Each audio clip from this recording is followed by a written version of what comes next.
É isso, sejam todos bem-vindos a mais um vídeo do canal com mais informações do Palmeiras, que dessa vez acabou perdendo para o Bahia. E nós vamos acompanhar os melhores momentos desse jogo com os nossos amigos da ESPN Brasil. Então, se você curte os conteúdos do Palmeiras, se inscreve no canal e deixa o like. E também coloca aí nos comentários o que você achou que faltou no Palmeiras, né, para conseguir sair com resultado positivo nesse jogo de hoje. Sem mais delongas, bora conferir tudo do vídeo de hoje. Vamos lá. Sonhando com uma vaga na Série A do Campeonato Brasileiro. Série A que tem jogos que estão se encerrando agora, como Bahia 1, Palmeiras 0. Olha lá as duas figuras aqui, ó, Rogério Ceni e o Abel Ferreira. Terminou a partida, o Ademir saiu do banco.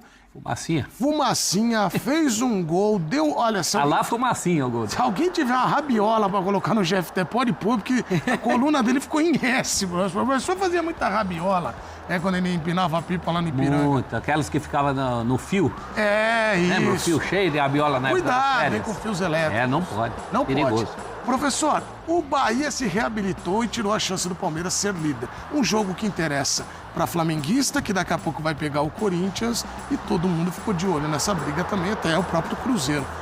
Professor, o que faltou aí para o Palmeiras? Eu acho que sobrou para o Bahia. O Bahia fez uma bela apresentação. Foi um jogo equilibrado. O Palmeiras, principalmente no segundo tempo, no começo do segundo tempo, parecia se impor. Nos dois tempos, na verdade, né? O Palmeiras começa bem os dois tempos.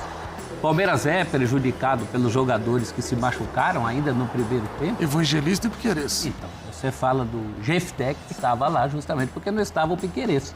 No lance muito pontual do jogo, nós tínhamos acabado de conversar aqui, né, Mari?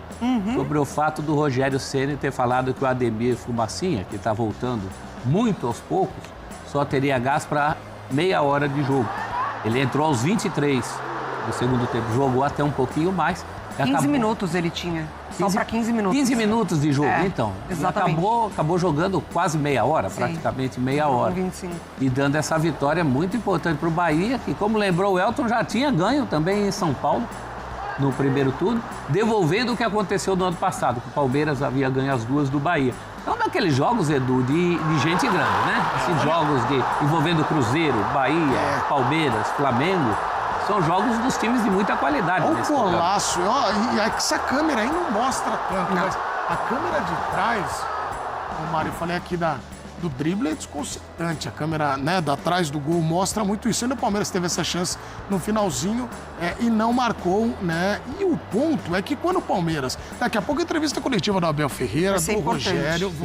Do Abel principalmente. Porque a do Abel tem um ingrediente... Nós vamos falar disso já, porque eu quero guardar, porque a gente debater bem, que é a questão do gramado. Vamos ficar só na parte técnica ainda, porque o Bahia, a impressão que se tem, Elton, e aí a gente tem que sempre rememorar, que o Bahia, ele ganha, mas é um Bahia que tem oscilado muito na temporada e dá essa ideia de tropeção do Palmeiras. Não é. É um resultado totalmente compreensível do ponto de vista do Bahia. O Palmeiras queria ganhar, óbvio, né? Eu acho que o jogo ele traz o retrato exato do que é o Bahia na temporada e do que ele depende para se manter ali na sua posição. O Bahia está sem o Caio Alexandre, que jogou Acevedo. O Bahia estava sem o Jean Lucas, que foi expulso na última partida contra o Vasco. E aí entrou o Rodrigo Nestor, característica diferente. Saiu um jogador de seleção brasileira, inclusive. O Bahia está sem o Eric Pulga. E chegou o Sanabria, que entrou muito bem, inclusive, contratado na última janela. E estava sem o Ademir. Ou seja, os caras que faziam o Bahia funcionar. Um deles voltou. E um deles, voltando, já cria aquela memória de um Bahia mais eficiente. E o cara que voltou decidiu o jogo, que foi o Ademir. Então, é claro que essa oscilação do Bahia passa também por um elenco curto, passa também por uma oscilação normal de qualquer clube do futebol brasileiro. E aí os clubes que conseguem sair rapidamente dessas oscilações são os que possuem um elenco um pouco mais equilibrado. O Bahia não tem peças suficientes para poder fazer esse time manter esse equilíbrio. Mas criou uma gordura muito boa no primeiro turno que permitiu essa oscilação e ainda assim se manter entre os 6 primeiros colocados e ainda tem uma carta na manga que é o jogo contra o Internacional. O Bahia tem um jogo a menos, né? Então acabou sendo um resultado muito bom de um time que jogou para se defender e tirar o espaço do Palmeiras e jogar nos contra-ataques, e foi exatamente assim que saiu o gol. Assistência do goleiro A assistência do Ronaldo pro gol do Ademir. E para aumentar essa leitura que sempre é feita, né? O Bahia com um trabalho excepcional, maravilhoso, por isso que a gente fala que não é surpresa. É que o palmeirense vê um time que embalou, né? E ganha do River Plate, vai lá, joga com o Bahia. Imagina o seguinte, vai continuar essa trajetória. E na semana agora, Mário, o futebol ele é ingrato. Durante a semana, o Abel exaltado, as mudanças, né? O time... Agora, me parece até que estão questionando as alterações dele, é Sim. isso? Porque o Palmeiras perde o Evangelista, e eu acho que é principalmente sobre o Evangelista, porque quando o Andréas Pereira chega, a gente debate muito, né, sobre vai entrar na vaga de quem, vai perder o espaço Evangelista, vai trabalhar com o Andréas sendo esse volante que chega a mais. Não, ele entra na vaga do Maurício, porque o Evangelista está muito bem e dá ao Palmeiras... Não comparando os jogadores, mas mais ou menos o que o Palmeiras tinha com o Rios. Aquele volante que, além de tudo, ele te ajuda a produzir, ele te ajuda a sair para o jogo. E quando ele perde o Evangelista, ele coloca o Aníbal Moreno, que começou no banco de reservas. Então a dupla que entra é o M. Martínez e o Evangelista. Perfeito. E quando ele coloca o Aníbal, e aí que eu quero ver a entrevista do Abel, porque quando a gente fala...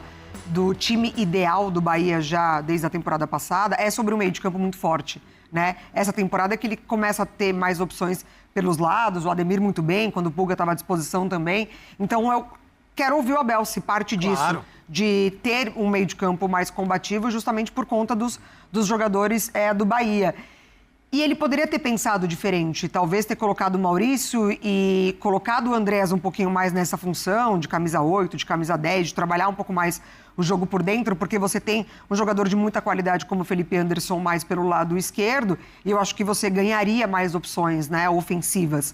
Mas não, ele escolhe por entrar com o Aníbal Moreno no lugar do Evangelista. Porque o Jefté pelo Piquerez, acho que seria assim mesmo. É a posição. Eu acho que seria assim mesmo. Porque, quando o Palmeiras olha, e aí olhando o campeonato, a gente vai, quando termina o campeonato, vai falar aquele jogo, aquele outro jogo e tal. No caso do Palmeiras, agora fica mais latente, porque a disputa é como se o Palmeiras passa esse obstáculo que era o River Plate, vai agora, daqui a um mês, jogar a semifinal de Libertadores, mas é como se tivesse agora o tempo, professor, que é o seguinte, agora vai, entra na briga com esse Flamengo aí. Então, vai oscilar, não tem super-herói no Brasileirão. É o melhor visitante, só tinha perdido pro Cruzeiro, né? Que só aumenta o mérito do Bahia. Claro, também, né, é a oscilação num momento de maior entusiasmo do palmeirense do ano, né? De sequência de resultado, de consistência de jogo. Eu vi muitas semelhanças desse jogo com o jogo do primeiro turno também. Que o Bahia também ganha no Allianz, o Palmeiras teve oportunidades, teve até acho que mais oportunidades que hoje. Não foi propriamente um jogo que o Ronaldo trabalhou tanto. Mas o Palmeiras também produziu para sair de campo com um resultado melhor. Agora, acho que o Abel vai se defender, porque na hora ali não parecia uma alteração tão ruim. Claro que é uma alteração menos vistosa do que se ele colocasse, por exemplo, o Maurício. Acho mesmo, e esse lance comprova isso, que foi um resultado muito da individualidade dos dois lados. Do que o Ademir é capaz de fazer, porque é um lance muito do jogador que ele é. Né? Ele foi colocado para correr pelo Ronaldo e deu certo. E também um lance em cima de um lateral que não é propriamente o dono dessa posição. Acho que durante a semana, nem durante a semana, os palmeirenses nas redes sociais devem estar colocando está se adaptando ao futebol brasileiro. E foi um lance assim, você até falou da câmera, um lance bastante constrangedor, porque ele vai ruindo, né? A câmera de trás. Depois do drible ele vai ruindo. Então é uma coisa muito pontual. Claro que o Abel acho que não vai entrar nesse mérito, ele não é de jogar os seus atletas aos leões, mas acho que nessa semana vai se falar muito dessa falha individual que acabou valendo o resultado. De um jogo equilibrado, como são os jogos equilibrados entre esse pessoal do G4, G5, Bahia e Botafogo se alternam ali no G4, mas o Bahia é um candidato a G4. Agora o Mirassol, né, que tá o Mirassol. O Mirassol eu já queria deixar minha opinião, que a gente vai ver o Mirassol aqui, viu? Na tela da ESPN Disney Plus em relação a Libertadores América. Sim, sim. Ele tá cada vez... E sabe aquela coisa de, me deixa aqui. Aí ele entrou. Aí porque não tá no meu bolso, eu sempre ando com ele. Eu tenho um pano.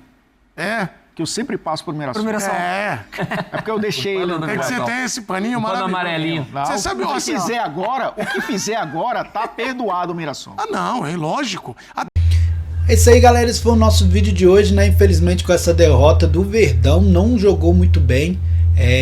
Também não foi mal, né? Acredito que o jogo estava muito ali acirrado, né? Mas uma jogada individual, numa falha ali individual, acho que aí o Palmeiras realmente acabou perdendo esse jogo, né? Claro que nunca é exatamente individual, porque o certo era não ter deixado ali esse jogador, ainda mais da qualidade ali, ter esse mano a mano com o lateral do time do Palmeiras. Mas, né, como foi ali no lançamento do goleiro, jogo muito rápido, então ele não poderia ter tomado aquele drible, né? Acabou tomando e acabou infelizmente prejudicando demais o Palmeiras. Claro que um pontinho aí já contava muita coisa, então estava tudo encaminhando para o empate, essa é a verdade, né? Fora de casa, Bahia, um time difícil, era um bom resultado. Acho que o Palmeiras merecia, né, ter saído com esse ponto, né, fora de casa, mas, né, o futebol tem essa caixinha de surpresa, nem sempre quem tá bem, nem sempre quem tá pior, alguma coisa assim, que vence ou que perde. Então o futebol sempre tem essa caixinha de surpresa, e dessa vez foi para um lado negativo. O Palmeiras, que desde o Mundial não perdia, acaba perdendo esse jogo, né?